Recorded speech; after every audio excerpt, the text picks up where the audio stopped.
ఆంధ్ర తెలంగాణలో తక్కువ ఫీజులతో high quality results ఇస్తున్న ఏకైక సంస్థ తిరుమల్ ఐఏఎస్ ఇన్స్టిట్యూట్. తెలంగాణ ప్రాచీన సంస్కృతి పండుగలకు పుట్టినిళ్లు. అందులో మొదటగా గుర్తుకొచ్చేది బతుకమ్మ పండుగ. ఇది దేశంలో అరుదైన పూల పండుగ. ఏళ్ల క్రితమే మరుగున పడిన ఈ వేడుక రాష్ట్ర ఆవిర్భావం అనంతరం పూర్వ వైభవం సంతరించుకుంది.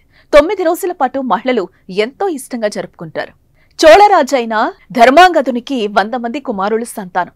వారంతా యుద్ధంలో మృతి చెందుతారు. చాలా కాలం తర్వాత లక్ష్మీదేవి అనుగ్రహంతో ఓ ఆడపిల్ల పుడుతుంది.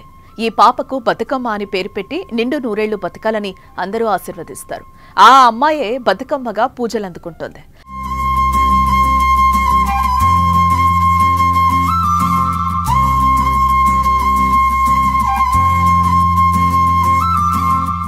గ్రామీణ ప్రాంతాల్లో దొరికే గునుగు, చామంతి, తోక చామంతి, తంగేడు, కట్ల, పిట్టకాలి, ఎర్రగన్నేరు, రుద్రాక్ష, బీరగుమ్మడి, ముద్దబంతి వంటి రంగురంగుల పూలు సేకరించి చక్కగా పేర్చి పైన పసుపు ముద్ద నిలిపి గౌరీదేవిగా కొలుస్తారు.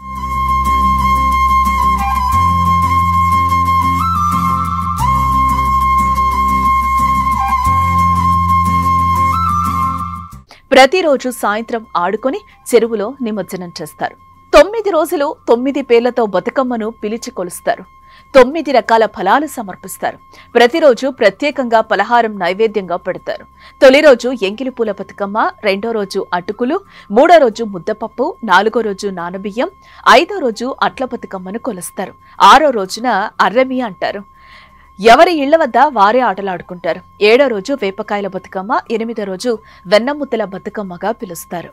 ఇక 9వ రోజు దసరాకు 1-2 రోజుల ముందు సద్దుల బతుకమ్మను జరుపుకుంటారు. ఆ రోజు కుటుంబ సభ్యులంతా ఇంట్లో ఉంటారు. బతుకమ్మను పెద్దగా పేర్చుకుంటారు. కొత్త దుస్తులు ధరిస్తారు. ఆడబిడ్డలను, బంధువులను పిలుచుకుంటారు. బతుకమ్మను ఎత్తుకొని సద్దులు తీసుకుని ఆడుకున్న తర్వాత చెరువుకు వెళ్తారు. జొన్న, మక్కపిండి, బెల్లం, పెసరపిండి, నెయ్యితో చేసిన పదార్థాలు, సత్తుపిండి, దోసకాయ, పెసరపప్పు, బెల్లంతో సద్దులను తయారు చేస్తారు. చెరువు వద్ద బతుకమ్మలను దించి మరోసారి ఆడుకుని చెరువులోకి సాగనంపుతారు. అనంతరం తెచ్చిన సద్దులను ఒకరినొకరు పంచుకుంటారు.